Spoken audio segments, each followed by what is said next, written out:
Just as long as we're all in agreement.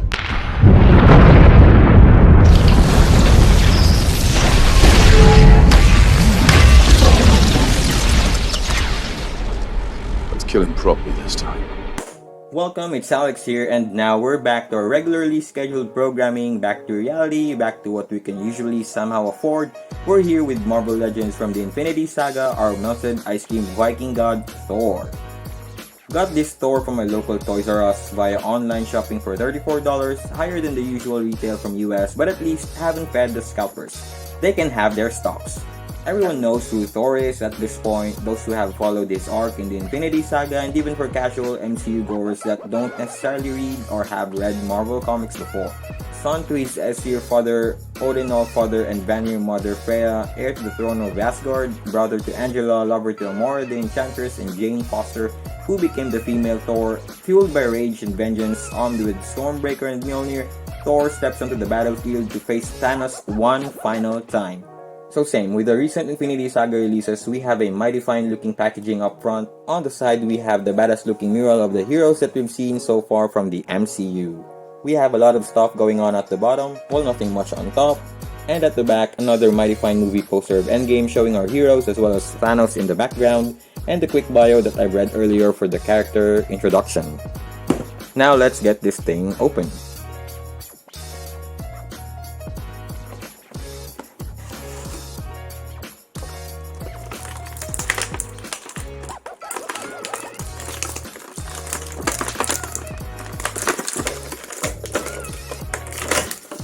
For the accessories, we have a fair amount for Thor. We have a pair of alternate hands, a pair of lightning effect, a translucent Stormbreaker, and a translucent Mjolnir.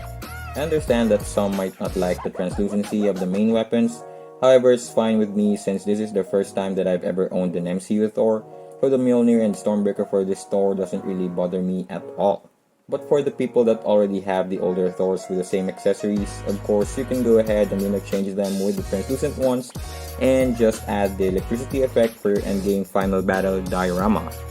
Immediately right from the get-go, to those who's already familiar with how Marvel Legends work at this point, we have a new body mode for our endgame Thor. And it's a mighty fine sculpting that for me has captured Thor very well from the movie, though it might not be 100% since I guess the hair and beard is darker from the movie compared to what we got. Plus they got the scaling right this time for the first time, since the previous Thors that we got up until Infinity War is taller than it should.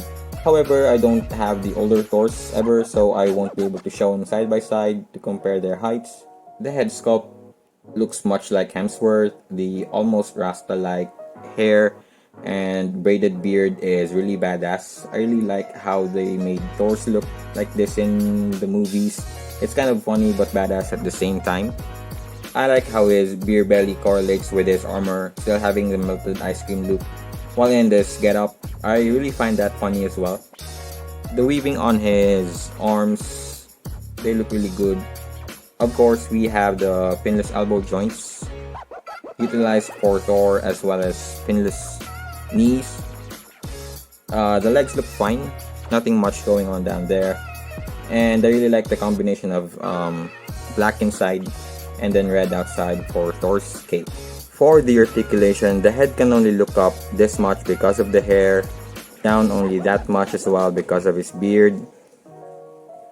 We got head rotation, tilts just a little, head is sitting on a dumbbell joint. Arms rotate no hindrance at all. Arms can raise this high, bicep swivels, double jointed elbows, wrist hinges side to side for the default hands, which makes sense and more proper since he will be holding his weapons Mjolnir and Stormbreaker, and then up and down for the alternate hands.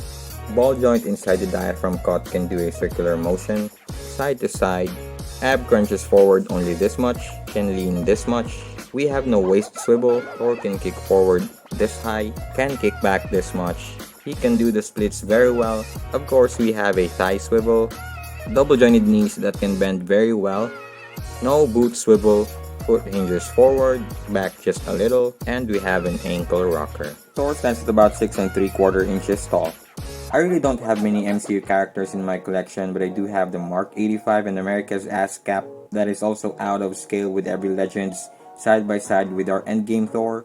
Because I don't have the power and glory worthy cap to complete the Endgame Trinity, while I'm planning on getting one, I'm kind of vibing that there would be another release of that cap in this Infinity Saga form. Another thing that's holding me back from getting that worthy cap is the scale.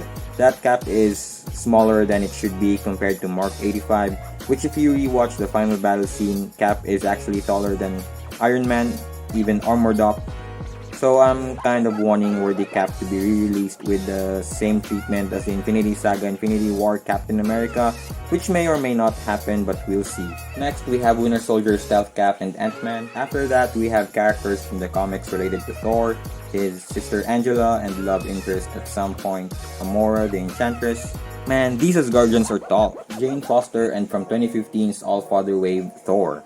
The badass looking Marvel Select Thor with the badass spinning Mjolnir effect alongside 80 Years Thor, and ultimately along with Mark III that we've recently reviewed, which is also from the Infinity Saga wave. That's my review for the Infinity Saga Marvel Legends Thor, and you can never go wrong purchasing this Thor if you want to complete your endgame diorama or if you're just collecting MCU Legends character in general.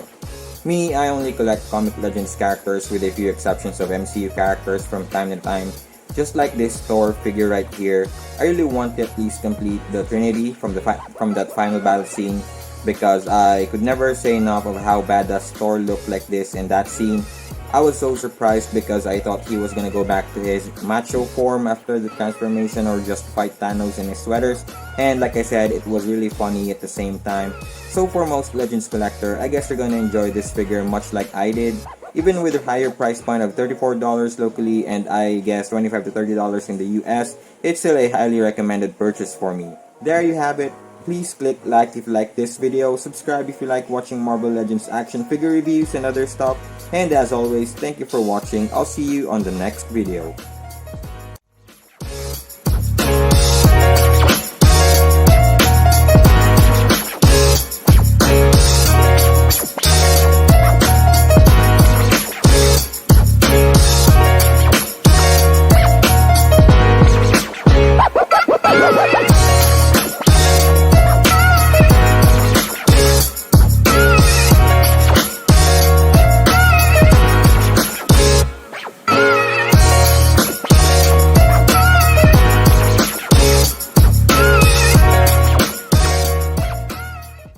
The badass looking Marvel Select